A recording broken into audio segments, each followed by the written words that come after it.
So today is Black Friday, and the funny thing about it was that I didn't even realize what day it was until I was on my way home this morning from duty section on base, and I heard somebody on the radio talking about how it was Good Friday and this upcoming Sunday is Easter, and I was just like, whoa, that snuck up on me. I didn't know it was Good Friday, and it got me thinking that how many people in this world actually know what Good Friday is about anymore? I mean, and I'm not just saying that from the outside looking in, because I've forgotten what it's about too. And I just started recalling these scriptures, recalling the story, the account of Christ's life, how he was welcomed with open arms 1 week before, and then on this day that represents his death, the same people that welcomed him spat on him and kicked him and just hated his very existence and cried out for his execution. But why? Why did he do that? I mean, is today just about how he died? Is that it? Or is it about something with more meaning? Meaning that everyone was meant to understand. I mean, how can he look at our culture today? And how was he able to acknowledge what we've become and what we were doing at that moment? To spit on him and his laws and the precepts that he made for us to follow. He spent a lifetime showing us forgiveness, how to forgive others and how to love others. And he knew that some 2,000 years down the road, we would succumb to greed, watch our fellow men, women, and children die of disease and starvation, give up on them.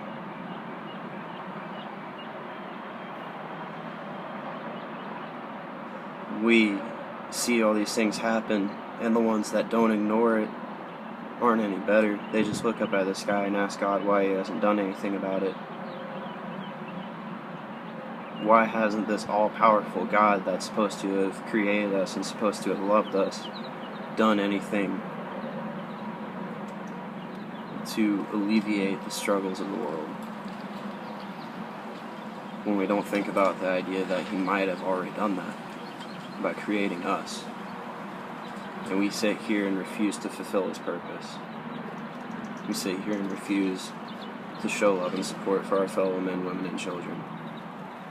We let them down. Even though we were created from dirt, and so are they, we all have the same beginnings. We all have a sick sense of self-entitlement that keeps us from helping them.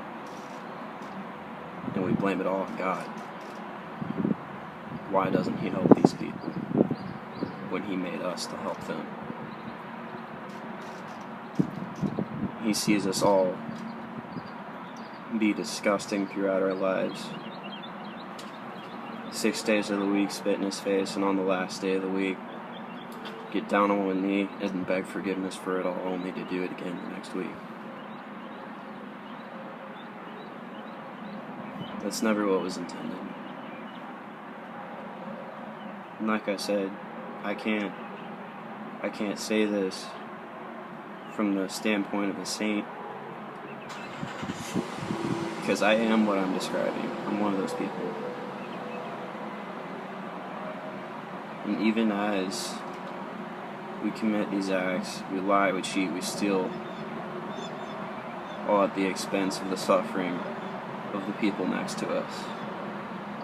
Even when all this is happening, we're still being looked at with love. He still sent his son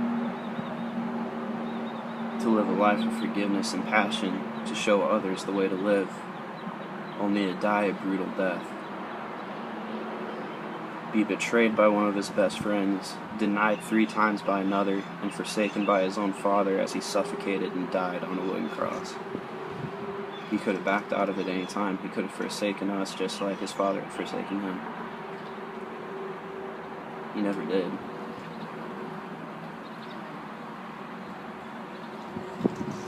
So this Good Friday, we come to another crossroads, the same one that everybody comes to when entering adulthood, on whether to keep your faith or leave it in your childhood.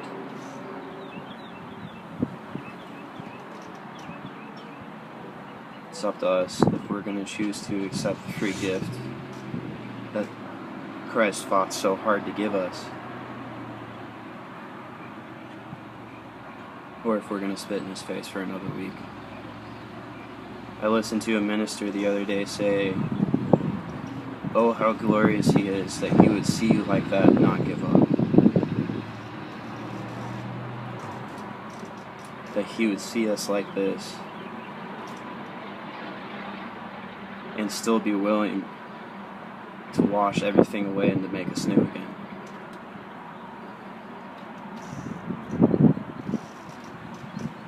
We get caught up in so many different things in Christianity and become more worried about defending his very existence than actually serving him.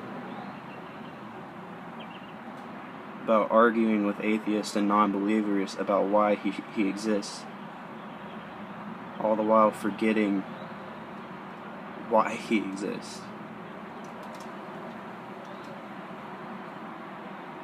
and why he created us. We're forgetting our forgiveness and we're forgetting our passion. And he knows we are, and he still looks on us with love and still offers that free gift of salvation. It's up to us whether we're going to take it or not. He suffered and died so that we could have this opportunity to turn away from everything we've done and to be free. It's a choice we all have to make.